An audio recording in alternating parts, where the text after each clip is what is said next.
Depression हे बऱ्याच अंशाने बिहार किंवा छत्तीसगड, मध्य प्रदेशच्या दिशेने सरकलेलं असलं तरी त्याचा परिणाम महाराष्ट्रावर काय होईल याचा आपण यापूर्वी व्हिडिओ दिलेला होता.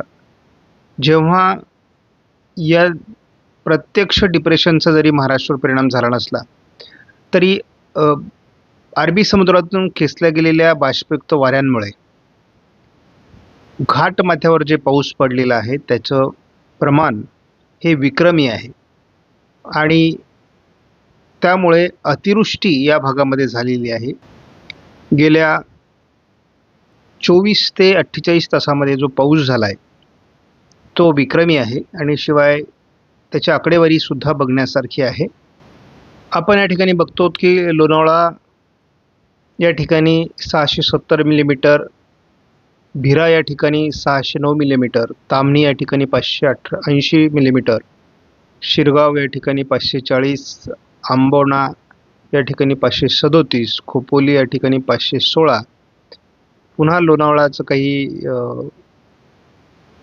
495, दौडी हे 474, डोंगरवाडी 451 आणि वळवण या ठिकाणी 442 या प्रमाणात पाऊस झालेला आहे आणि मोठ्या प्रमाणात हा पाऊस आहे. आपण सध्या महाराष्ट्राचं चित्र बदलेल अशा प्रकारच्या सकाळच्या व्हिडिओमध्ये म्हटलेलं होतं आणि ते बदललेलं आहे. पालघर, मुंबई, रायगड, पुणे, गोंदिया या जिल्ह्याने सरासरी ओलांडली आहे. ज्या महाराष्ट्रामध्ये जिल्ह्यांमध्ये दुष्काळी परिस्थिती आपल्याला जवळपास 40-50% होती त्या ठिकाणी सरासरी ओलांडणं ही आश्चर्याची गोष्ट आहे. आपण या ठिकाणी बारकाईने जर बघितलं तर प्रत्येक विभागामध्ये म्हणजे कोकण विभागामध्ये आता परिस्थिती बदलली आहे. 110% पाऊस झालेला आहे. त्यानंतर मध्य महाराष्ट्रामध्ये देखील 85% पाऊस झालेला आहे. 29% घट अजून मराठवाड्यामध्ये आहे. 89% पाऊस हा विदर्भामध्ये झालेला आहे आणि जवळपास 92% टोटल पावसाची नोंद आली, जी आपल्याला 95% येईल असं वाटलं होतं, परंतु आतापर्यंत तो 92%ला पोहोचली. म्हणजे जवळपास महाराष्ट्रातील अंदाज आपण जो दिलेला आहे त्या अंदाजाच्या दिशेने संपूर्णपणे अंदाज चाललेला आहे. ज्या महाराष्ट्रामध्ये जवळपास जूनच्या अखेरीला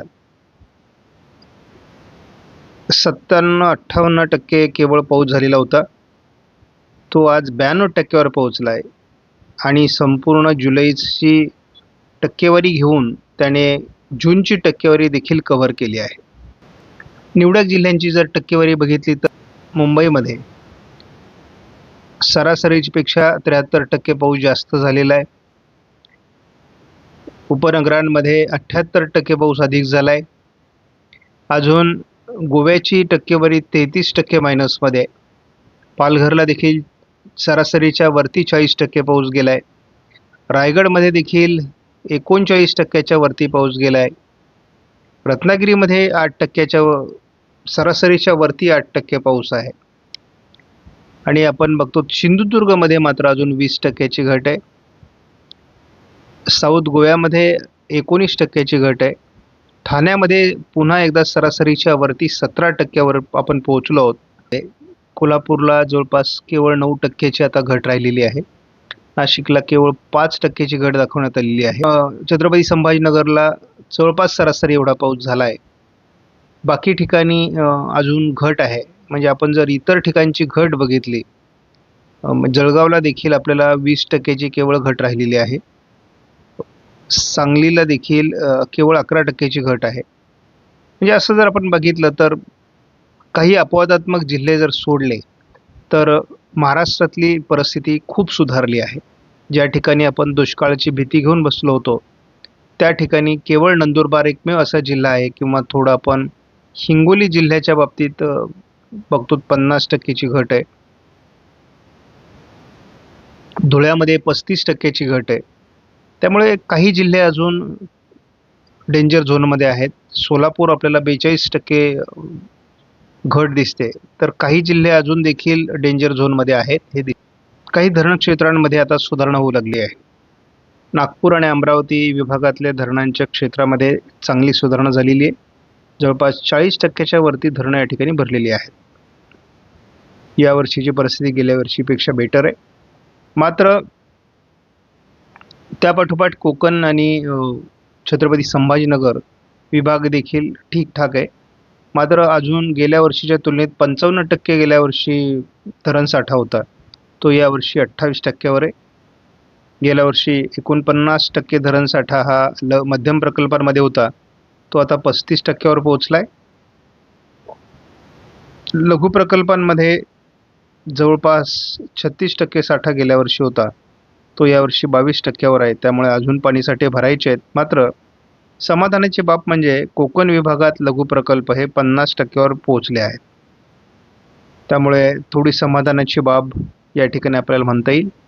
गेल्या वर्षी सर्वसाधारण महाराष्ट्र राज्यातील सर्व प्रकल्पांचा जर एकत्रित अंदाज बघितला तर तो गेल्या वर्षी 51%वर होता, आता तो 28%वर आहे. त्यामुळे एकूण पाणीसाठा हा अजूनही खूप कमी आहे, परंतु आता चांगला पाऊस झालेला आहे आणि हळूहळू आता पाणी प्रवाह सुरू झालेले आहेत, नद्या प्रवाहित झालेल्या आहेत. त्यामुळे पाणीसाठे वाढण्यासाठी त्याची मदत नक्कीच होणार आहे. आपण चंद्रपूर आणि गडचिरोलीमध्ये जो पाऊस झालेला आहे तो गेल्या वर्षीच्या तुलनेत खूप चांगल्या पद्धतीचा असल्याचं या ठिकाणी स्पष्ट होतं आहे. आपल्याला आजच्या तारखेला 50%च्या दरम्यान या ठिकाणी पाणीसाठा आहे. गेल्या वर्षीच्या तुलनेत अतिशय बेटर परिस्थिती आहे. नागपूर विभागातील पाणीसाठा देखील अतिशय चांगल्या स्थितीमध्ये सध्या आपल्याला बघायला मिळतोय सर्वच प्रकल्पांमध्ये. वर्धा जिल्ह्यामध्ये सुद्धा पाणीसाठ्याची स्थिती अतिशय चांगली आहे. त्यानंतर आपण बघतो तर अकोला जिल्ह्यामध्ये सुद्धा पाणीसाठ्याची परिस्थिती वान प्रकल्पामध्ये अतिशय चांगली आहे. एकूण अमरावती विभागाचा पाणीसाठा गेल्या वर्षीच्या तुलनेत यावर्षी 2%ने चांगला आहे. तर छत्रपती संभाजीनगरची स्थिती थोडी बरी आहे, परंतु बीड जिल्ह्याची स्थिती मात्र फारशी चांगली नाही आहे. हिंगोलीला येलदरी धरणाची परिस्थिती बऱ्यापैकी आहे. गेल्या वर्षीपेक्षा यावर्षीची परिस्थिती हिंगोलीची चांगली आहे. नांदेड विभागात देखील एकूण परिस्थिती चांगली दिसते गेल्या वर्षीच्या तुलनेत. धाराशिवची स्थिती मात्र फारशी बेटर नाही आहे. आता गेल्या वर्षी खूप चांगला पाऊस होता, त्यामुळे आपल्याला धरणं भरलेली बघायला मिळाली, परंतु यावर्षी पाऊसमान आत्ता गेल्या 5 दिवसात सुरू झालेलं आहे. त्यामुळे एवढी बेटर परिस्थिती धाराशिवमध्ये नाही आहे. आपण लातूर मध्ये देखील बघतोय फारशी चांगली परिस्थिती नाही आहे. आपण अहिल्यानगरची परिस्थिती बघतो, फारशी समाधानकारक नाही आहे गेल्या वर्षीच्या तुलनेत. मात्र गेल्या वर्षीच्या तुलनेत जळगावची परिस्थिती खूप चांगली आहे. आपण नाशिक विभागामध्ये देखील बघतो, गेल्या वर्षी 57% पाणीसाठा होता, यावर्षी 24%च आहे. त्यामुळं फारशी समाधानकारक परिस्थिती नाही आहे. आपण जर कोल्हापूरमधली परिस्थिती बघितली तर गेल्या वर्षीपेक्षा फार समाधानकारक नाही. गेल्या वर्षी खूप चांगली परिस्थिती होती, परंतु तुळशी असेल किंवा राधानगरी असेल 40%च्या पुढे सरकले आहेत. पुणे जिल्ह्यातील पाणीसाठा मात्र फार समाधानकारक नाही आहे. केवळ लोणावळा आणि टाटा प्रकल्पांमध्ये पाण्याचा साठा थोडा वाढलेला दिसतो. सांगलीचं वारणाची सुद्धा स्थिती फारशी बेटर नाही आहे.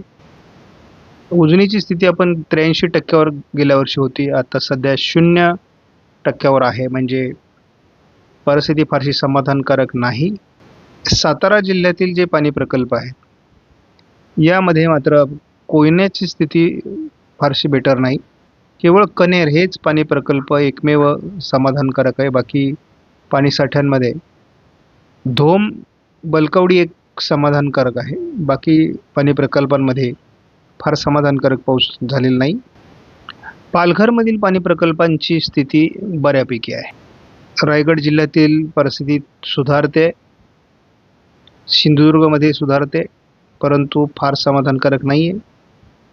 ठाणे जिल्ह्यातील पाणी प्रकल्पांच्या बाबतीत आपल्याला लक्ष देणं गरजेचं आहे.